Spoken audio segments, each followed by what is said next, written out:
And welcome back, everyone, to another episode of Life from the Inside Out. And we're back. Last time we had a really exciting episode. We talked about mindset mastery, and Kris really built on that. And we went into positive thinking and contrasting that with wishful thinking and some of the differences, and that there's also another level of ideas that's called fulfillment thinking that really incorporates the idea of positive thinking, but really takes it to the next level, and that Kris was describing. So, some really exciting stuff, and looking forward to what we come up with this time. Oh, well, why don't we bring him on board?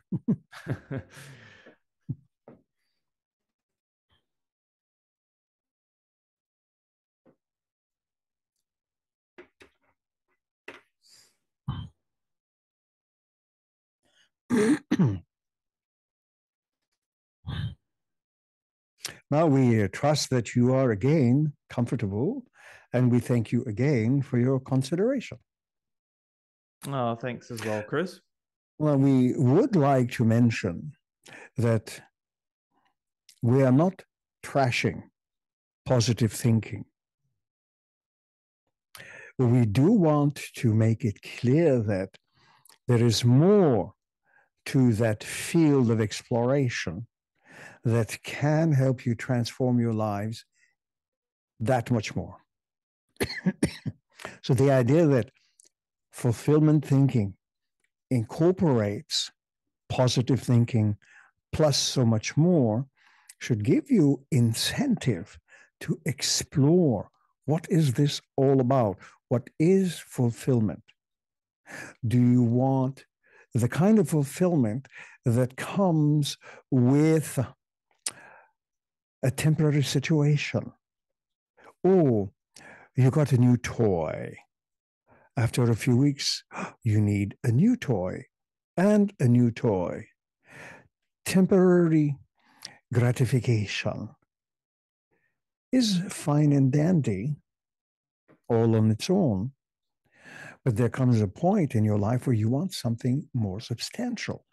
You want something that doesn't just give you a thrill of the moment, like window shopping or anything else, but you want something that begins to make you feel that you are a whole and wholesome individual, that you are holistic, that you are more than just the guy who goes to work or the guy who has a family or the guy who drives a car. Because these are just little designations. But you want something that makes you feel wholesome.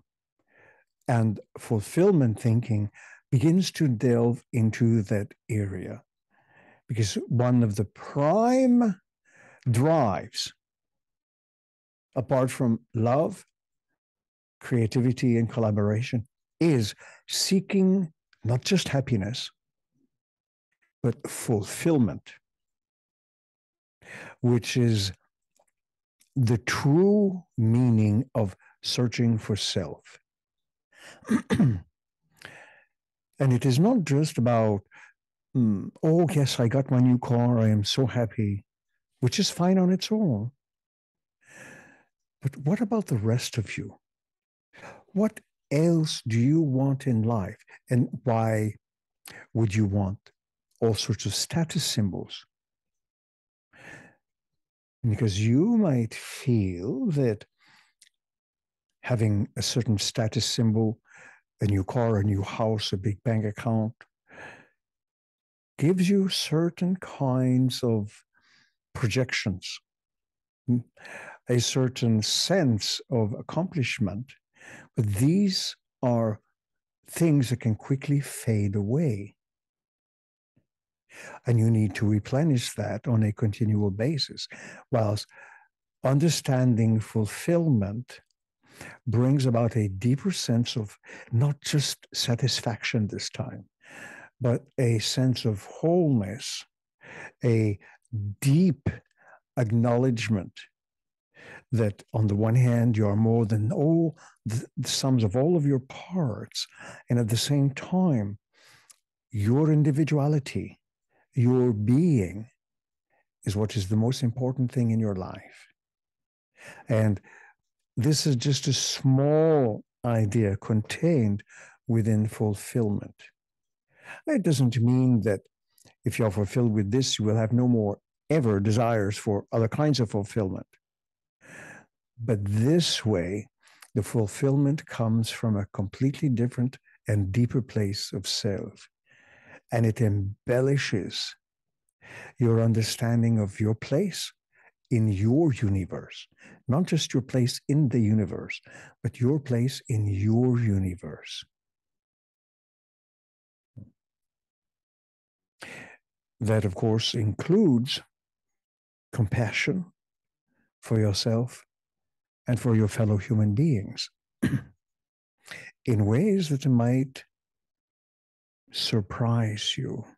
Because it's not just about being kind to someone else. It demands, it requests very strongly from you that you be kind to yourself first. In this way, your own innate kindness will lead you to be kind to others naturally. Now, some people might object to that and say, oh, this is all woke stuff, which apparently is almost a sin in some circles, because you are not supposed to help others. You are not supposed to love others. But that is their own lack of fulfillment. They might not see that they can be fulfilled themselves, so why should someone else be fulfilled? Does that make some sense to you? Yeah, I do. I've seen people who, um, and I'm thinking particularly at places like work, where I work with a lot of people that are caregivers. They're caring for others without caring for themselves, or giving that compassion without extending it to what they see as themselves, and it does create a conflict within their psyche, I believe, at least in my observations. Indeed, it does. That is why airlines recommend there is a drop in cabin pressure and the masks come down. You put your own first before you give it to your child, so that you can then assist your child or loved ones to survive, because you will also survive. It is perhaps a crude example, but it does bring the point home that you cannot continue giving without receiving in return.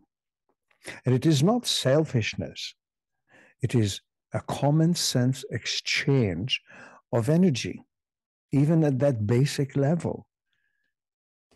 If you continue to feed others, but do not take the time or the care to feed yourself, you will no longer be able to feed others in a short order of time. You will simply starve. So you need to replenish your reserves of energy, if you like, so that you can continue to offer to others. It is a very simple, basic principle. And that is self-directed compassion. That is self-love. And this is what allows you to save lives if you want to save others from their own predicaments. Otherwise, you become overstressed and burn out. And then you have depression. And then you cannot help others nor yourself until you can work out the issue. So, in other words, what do you want to be? Do you want to be the victim of your own history and so-called shortcomings? Or do you want to be the master and designer of your future and existence?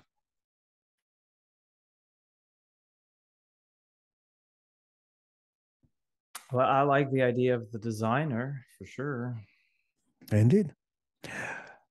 Being the designer or master of your own destiny implies empowerment.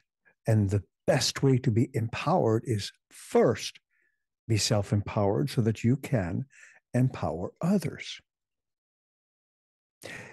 If, for example, you were a large battery, you are fully charged, you can connect other batteries to you and help charge them. But you need to recharge on a regular basis. Otherwise, all of your energy will be taken by the other batteries.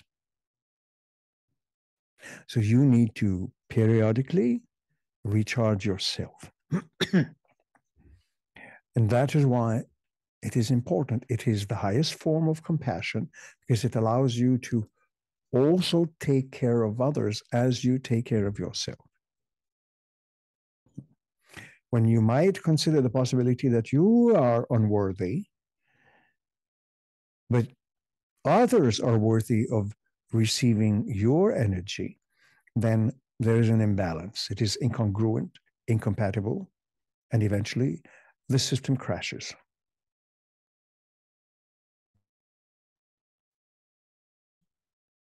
Yeah, I was thinking, even in the not maybe as an extreme example that there's like a resentment that builds too. Um, Indeed, and it might be suppressed, but the suppression of that becomes problematic because you are actually, how do we say, you are going to be rebelling not against others, but against your own self. And you will start putting yourself down and feeling disempowered. Perhaps thinking because people keep taking advantage of you. But people cannot take advantage of someone who is fully in their element. You can share your energy, but you will always have more, and you will know when to cut off the supply. That is a self-empowered individual. There are many, many people who may go through their whole lives constantly feeling vampirized, that their energy and the life force is constantly sucked out by other people around them. That can be easily prevented, but it requires a shift. This is called mind shifting, a shift in the mind, a shift in the orientation of your mindset, so that you can be fully grounded in a state of empowerment and blessing. But it is you who has to do that, not someone else. Someone cannot do it for you either. Kris, that comes back to the idea of mindfulness and needing to do the work, like the farmer we talked about in the last episode. And what I mean by that is becoming aware of beliefs, of the idea of lack. You know, we talked about that in the last episode. And you might become aware that you're still giving energy to something like that or really entertaining it. And so those vampire like people are showing up because that belief has to be then reflected in your experience if you're giving energy. And, Indeed. and you know, so it could kind of lead you back to that, Indeed. that mindfulness. Go back to the analogy of the farmer. So the farmer is going to spend most of his days tending to his gardens, making certain to till the soil, remove the weeds, they have sufficient water, and so on and so forth. But how long can the farmer keep doing that if he doesn't get the proper amount of rest and food? A few days, and then the farmer dies, and then nothing flourishes because everything else will perish.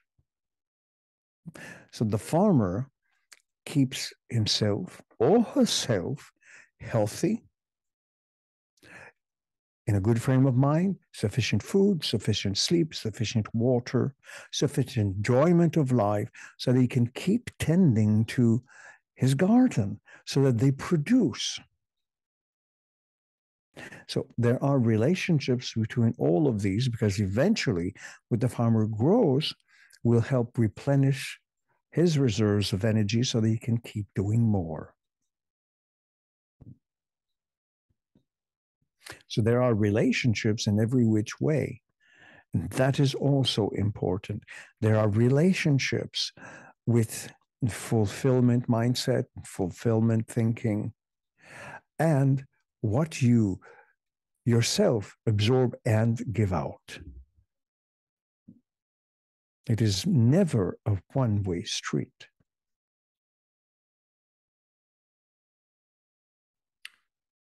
Well, there's another connection here too, I think.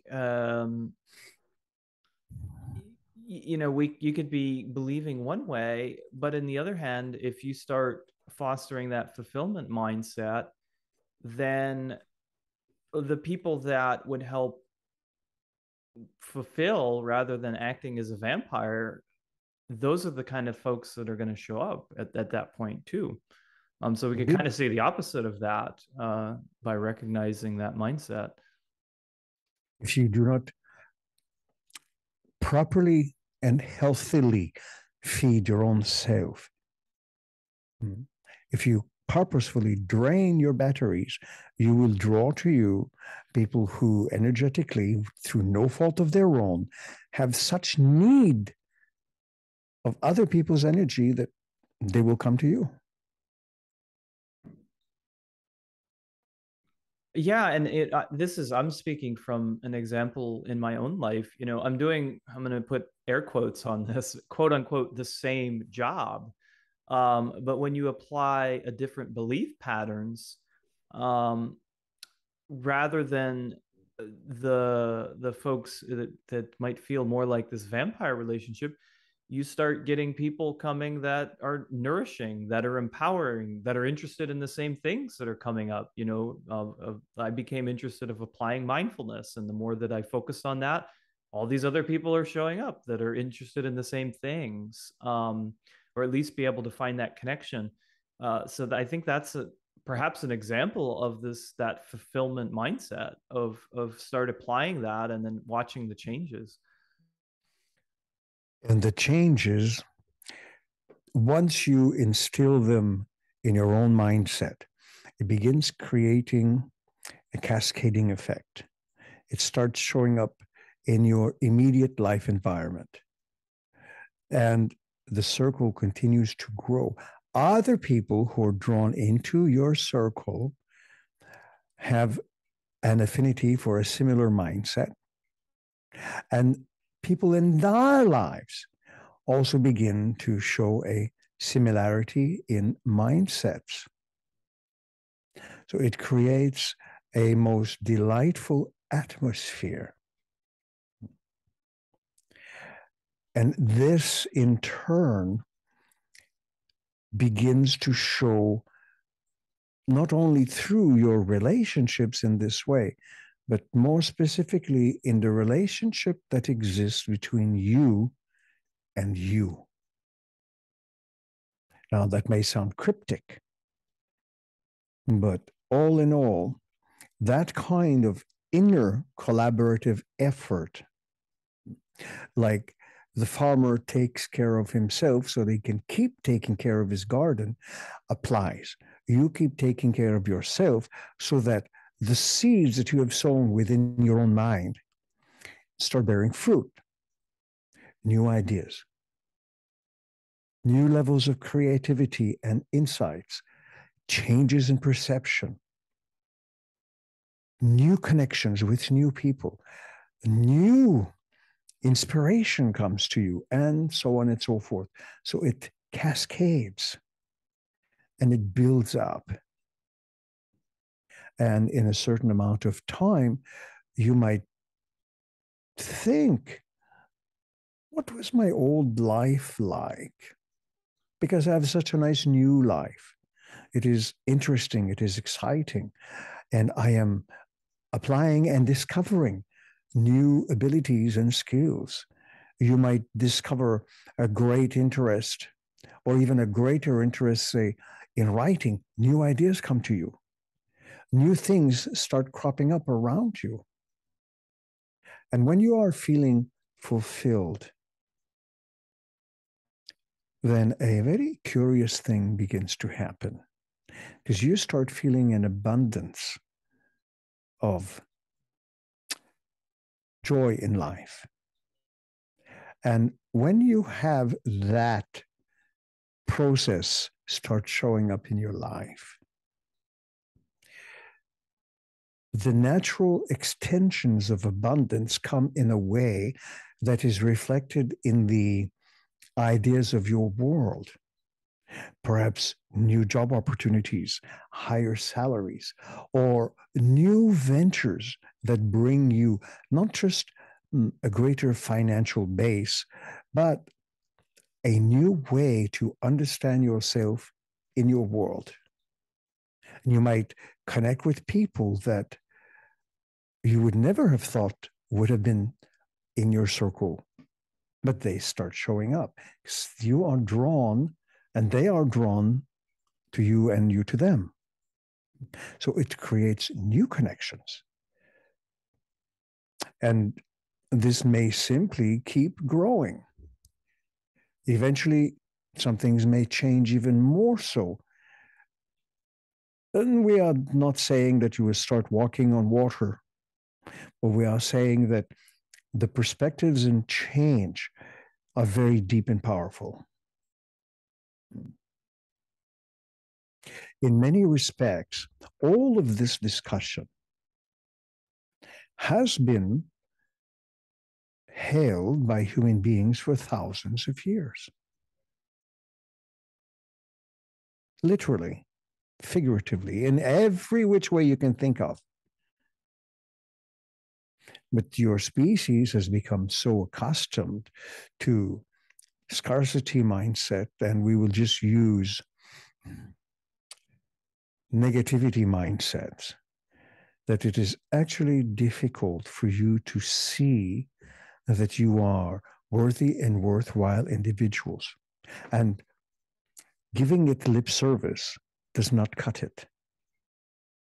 You must walk the walk and not just talk the talk. Religious people who simply go into a building every week to praise some divine being, but for the rest of the week do everything completely opposite to the teachings, are just self-aggrandizing. It is a form of self-augmentation. It really doesn't produce anything in your life. But when you start to walk the walk and put things into practice, then things change. Then things happen. And surprisingly, almost everyone wants things to happen, but are afraid that if things start to happen, then the status quo may change. And some people may have a great deal of investment in staying within a scarcity mindset. They might believe strongly that they are incapable of not having more. And to stay there presents a certain comfort zone. But if you do want to leave behind that kind of mentality, then literally walk the walk, not just talk the talk. Apply yourself. Invest in a commitment to transforming your life from the inside out. And this will show you that you might indeed be more than worthy and worthwhile of all of the happiness and fulfillment that exists for yourself.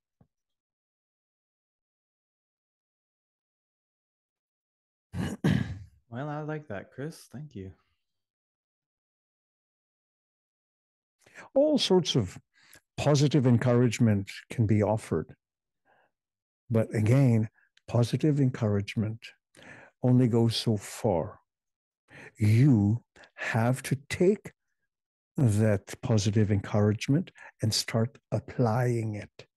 If the farmer walks the fields with hands of seeds, but then puts his hands in his pocket, will he have a harvest? Not at all. Oh, certainly, the farmer may not have to go in the fields every day and till the soil, weed it, and so on and so forth, but his returns will be zero. No, how do you say?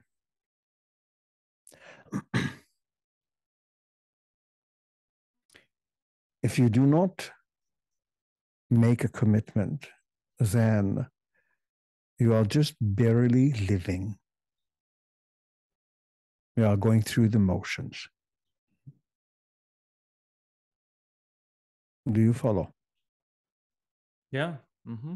I know what you mean. So, in so many words, the farmer cannot only be a farmer in name only. The farmer has to actually do farming. So, with that, we will return Joseph to you, and may your minds gravitate towards fulfillment. And we thank you for your consideration. All right. And thanks, Kris, for the fulfilling episode.